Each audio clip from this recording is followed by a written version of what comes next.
Bonjour, c'est Jean-Christophe, bienvenue dans l'émission photo numéro 99. Aujourd'hui, je vous dis pourquoi votre position, quand vous faites des photos, a un impact majeur sur le résultat, votre position physique, bien évidemment. Donc vous allez comprendre très vite pourquoi. Et puis, en fin d'émission, j'ai quelques infos à vous donner qui sont importantes sur la centième, donc qui arrive demain, et puis une question à vous poser aussi, et j'attends la réponse parce que c'est très important pour moi. Alors, donc pourquoi votre position quand vous faites des photos a une importance majeure? Eh bien, tout simplement parce que selon où vous vous positionnez par rapport à votre sujet, eh bien, la photo ne va pas être la même. Alors, vous allez dire, il n'a pas inventé l'eau chaude en disant ça, ça paraît assez évident.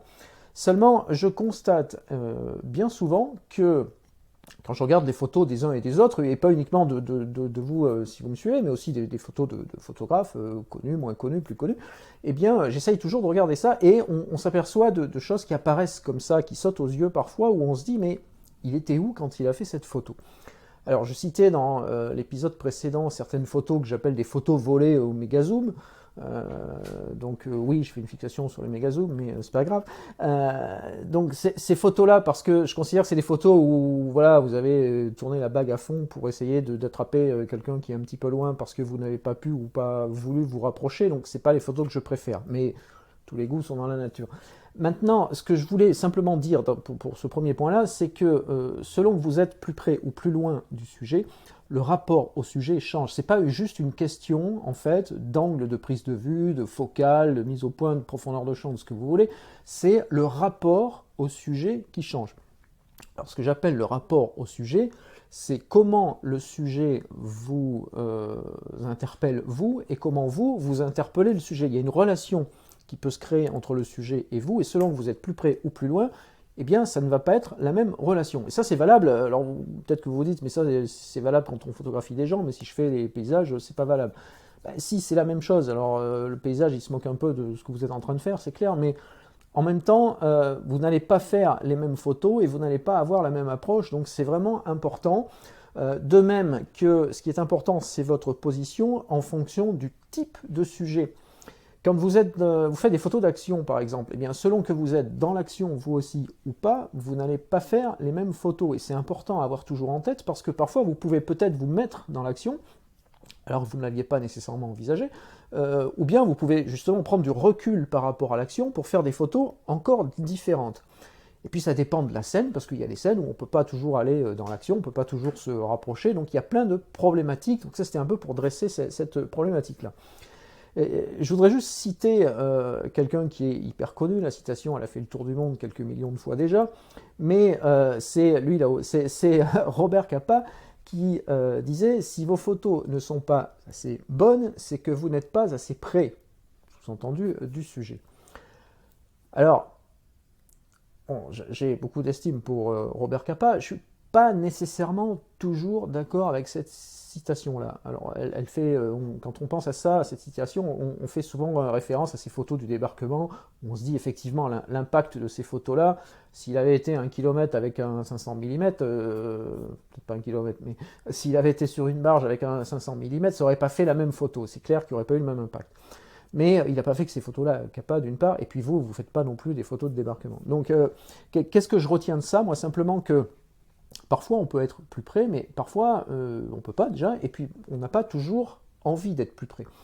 Je fais des photos de danse par exemple, parfois j'aime bien être au contact, il y a des cas où je peux être à 1 mètre de la scène et donc très près des artistes, et puis parfois je n'ai pas le choix, je suis obligé d'être plus loin parce que la configuration de la salle est ce qu'elle est, et que je ne peux pas m'approcher plus, donc là je dois m'adapter, et là c'est une contrainte.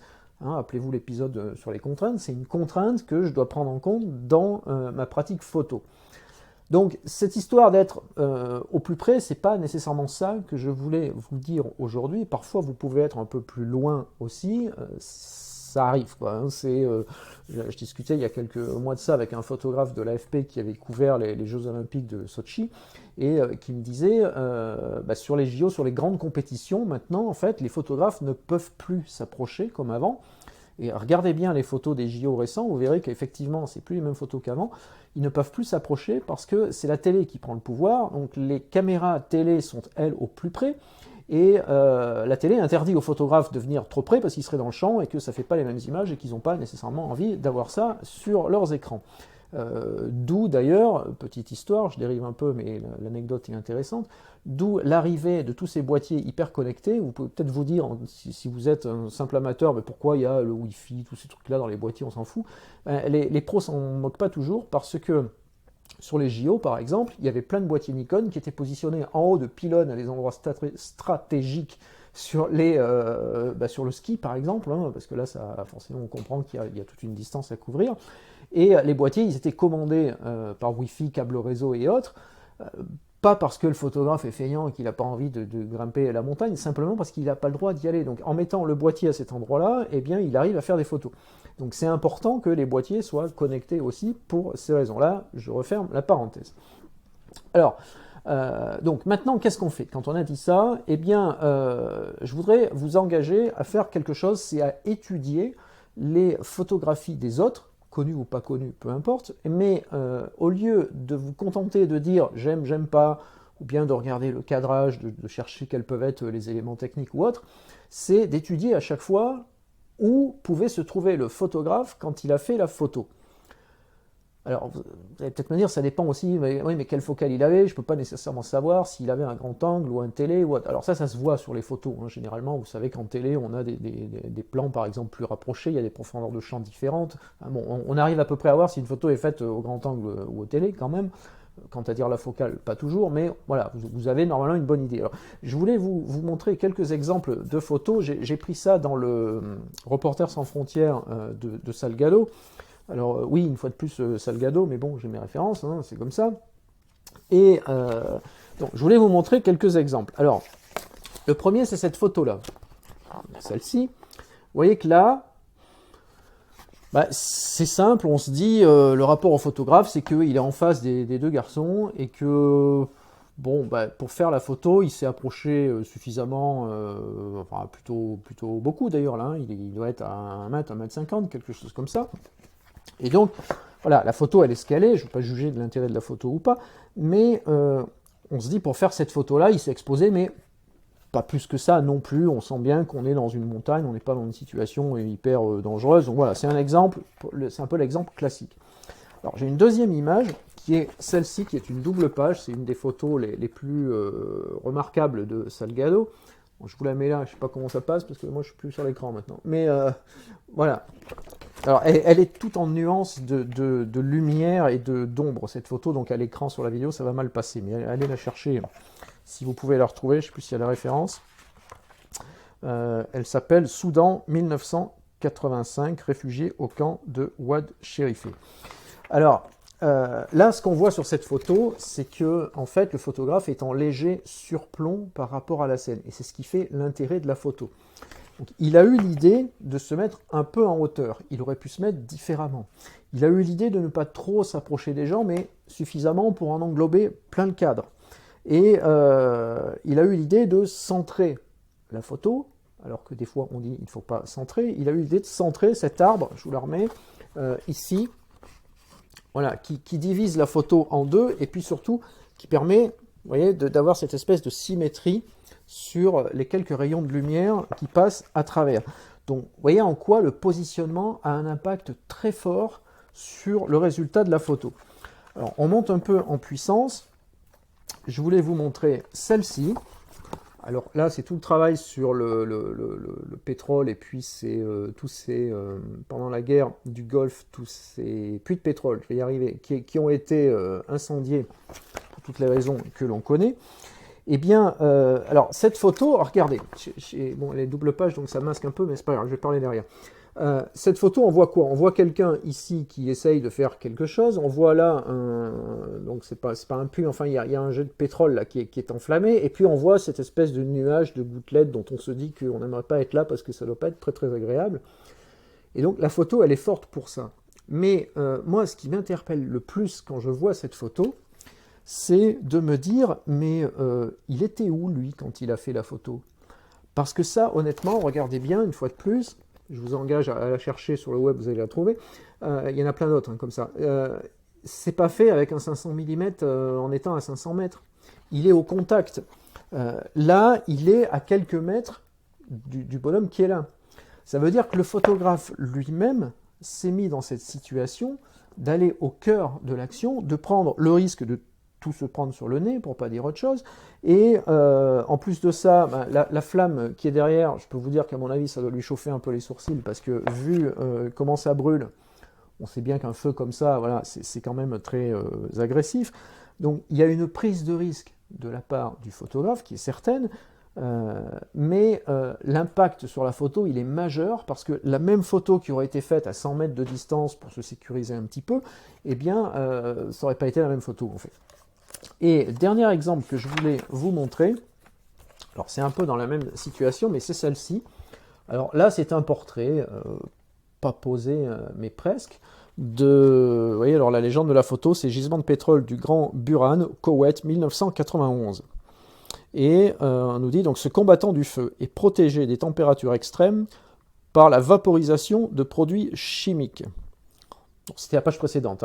Et alors pour celle-ci, c'est cet ingénieur canadien totalement englué vient de s'évanouir et se repose avant de reprendre sa tâche.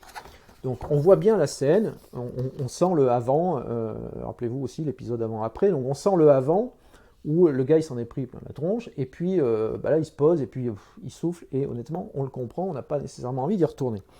Mais le photographe, il est où lui quand il fait ça? Il est, là c'est pas pris au télé non plus, il est là, il est juste à côté. Ça veut dire que le photographe lui-même, j'aurais été curieux, je sais pas s'il ne fait pas des selfies, Salgado, mais j'aurais été curieux de voir, parce que franchement, il ne doit pas être beaucoup mieux que le gars qui vient de photographier. Alors, tout ça pour vous dire quoi? Pas nécessairement d'aller vous mettre dans des situations comme celle-ci, parce qu'elles sont parfois quand même un peu dangereuses, mais essayez d'analyser ça quand vous regardez des photos, c'est important de regarder des photos, analysez ça, et puis dites-vous à chaque fois, tiens, il était où? Ou elle était où? Quand la photo a été faite, ça va vous donner plein d'éléments pour avancer de votre côté, et vous allez voir que quand vous serez en situation, eh bien, vous allez peut-être avancer de 10 mètres, reculer de 20 mètres, vous décaler sur la gauche de je ne sais pas combien de mètres, et ainsi de suite. Et c'est pas, à nouveau, c'est pas qu'une question d'optique, de focale, de matériel, ou de, voilà, je suis pas en train de vous dire il faut virer tous les télézooms pour acheter des grands angles, c'est pas l'idée. C'est juste de vous dire je suis où et je fais quoi, et peut-être, pour parler matériel très vite, peut-être que passer d'un boîtier à l'autre, ou d'un objectif à l'autre, va effectivement avoir un impact. Tiens, il est toujours sur mon bureau, mais quand je prends mon petit compact, que je fais des photos avec ça, forcément, je ne suis pas au même endroit, je ne fais pas les mêmes photos que si je prends, je ne l'ai pas là, mais si je prends le réflexe avec le 70-200 ou même le 24-70. Pourquoi je ne fais pas les mêmes? Parce que, bon, déjà là, j'ai un grand angle fixe, donc, déjà, voilà, je ne vais pas faire du 200 mm avec ça. En plus de ça, vous voyez que, je vous le mets en biais comme ça, c'est un petit compact expert, eh bien, cet appareil-là, il fait peur à personne en ville. Donc, je peux très bien m'approcher, il m'est arrivé de faire des photos à 20 cm de la tête des gens, même s'ils me regardent. C'est pas grave, parce que ça gêne personne. D'une part, parce qu'avec ça, je fais pas pro du tout, on prend pour le touriste de base, et voilà, qui fait sa petite photo, donc il n'y a pas d'arrière-pensée. Et du coup, c'est très intéressant parce que la qualité de la photo que j'obtiens me convient. Et c'est très intéressant parce que justement, j'ai cette possibilité d'aller à un endroit différent. Donc voilà, je ne vais pas vous en faire beaucoup plus sur ce sujet-là, mais je voulais juste vous inciter à voir les photos différemment quand vous les regardez. Même à la télé, quand vous regardez un reportage à la télé, dites-vous, tiens, où peut être la caméra, où est le cadreur, voilà, toutes ces infos-là sont hyper intéressantes, je trouve. Et puis, donc, je vous incitais aussi, vous, à vous comporter différemment quand vous êtes sur le terrain. Donc, voilà pour ce sujet-là. Alors, avant de vous quitter, donc, je vous rappelle, comme je ne sais pas quand est-ce que vous regardez la vidéo, si vous venez de me découvrir aujourd'hui ou si vous me suivez depuis plusieurs mois, je vous rappelle donc que c'est l'épisode 99 de l'émission Photo aujourd'hui, que donc demain, l'épisode suivant sera l'épisode numéro 100. Cet épisode numéro 100, eh bien, c'est le vôtre, c'est-à-dire que ce sont vos photos que vous allez pouvoir admirer à l'écran, et je dis admirer avec une certaine fierté parce qu'il y a vraiment de très belles images, je suis vraiment super content de ce que vous avez envoyé. Le deal pour ceux qui découvrent le truc, c'est que donc je vais montrer dans l'épisode suivant 100 photos de lecteurs, d'auditeurs pour la 100e de l'émission, donc voilà, j'ai essayé de faire en sorte que ça ne dure pas non plus 3 heures le diaporama, mais c'est plutôt sympa. Puis je vous mets un petit truc à la fin, vous verrez. Il y en a 2-3 qui vont se reconnaître et comprendre pourquoi je dis ça dès demain. Je vous donnerai quelques chiffres aussi. Enfin voilà, demain ça va être un épisode un peu particulier, mais bon, il fallait bien fêter ça quand même. Après la 100e, donc, je rassure ceux qui me posaient la question, l'émission va continuer. Il y aura probablement des ajustements parce qu'au bout de 100, il faut peut-être quand même voir les choses un petit peu autrement. Donc, je vais prendre quelques temps pour y réfléchir et puis voir comment est-ce que j'ajuste. J'ai une question à vous poser, donc je vous disais, qui est importante pour moi. C'est que je poste chaque jour les vidéos sur YouTube et sur Facebook. Facebook me fait des soucis depuis quelques temps parce qu'il y a des vidéos que je programme qui ne passent pas le bonjour à la bonne heure, donc je suis obligé de les recaler. On m'a dit encore tout récemment qu'il y a des vidéos qui se coupent à la moitié par exemple, puis les gens ne peuvent pas voir la suite, donc ils sont obligés voilà, de rebasculer sur YouTube. Enfin bon, apparemment c'est un peu compliqué parfois. Et puis Facebook a cet inconvénient de ne pas tout vous montrer, c'est-à-dire qu'il y a des vidéos que vous ne voyez pas parce que Facebook a décidé que voilà, il ne voulait pas vous les montrer. Donc si vous n'avez pas enclenché les notifs, ça ne marche pas. Donc, du coup, j'envisage de ne plus mettre les vidéos que sur YouTube à partir de la 101e. Donc de ne plus les mettre que sur YouTube. Pour ceux qui me suivent sur Facebook, je vous mettrai quand même le fait qu'il y a la vidéo sur YouTube. Il faudra être un petit peu vigilant parce que si Facebook cache des choses, on va avoir le même problème. Hein. Vous savez que Facebook, YouTube, c'est un peu la guerre pour les vidéos, donc ils n'ont pas trop envie de favoriser les vidéos YouTube. Donc je pense que c'est ce qui va se passer, je vous tiendrai au courant dans tous les cas, mais ça va me permettre aussi de vous offrir tous les commentaires et mes réponses au même endroit parce qu'actuellement c'est un peu séparé, donc du coup il y en a qui posent une question, moi ça me fait répondre à 2 endroits, c'est un peu plus complexe, mais vous c'est difficile à suivre aussi parce qu'il y a des réponses et des questions un peu partout, on va essayer de tout concentrer. Donc voilà ce que je voulais vous dire pour ça. Avant de vous quitter, en attendant cette fameuse 100e, donc je vous recommande une fois de plus de cliquer ici si vous ne l'avez pas déjà fait pour vous abonner à la chaîne YouTube parce que ça c'est vraiment moi ma mesure de l'intérêt que vous portez aux vidéos. Donc sur Facebook, je viens de le dire, enclenchez les notifications et puis likez la page si ce n'est pas déjà fait. Et le plus simple, c'est de rejoindre ma liste de contacts. L'adresse s'affiche partout, fouillez dans les descriptions, hein, vous cliquez, vous allez finir par la trouver. Et ça vous permet de recevoir mes infos, de rentrer en contact avec moi directement par mail. Et puis voilà. Donc merci dans tous les cas d'avoir suivi cet épisode, les 99 précédents, j'espère, sinon je ne vais pas être content. Et puis je vous retrouve demain pour la 100e.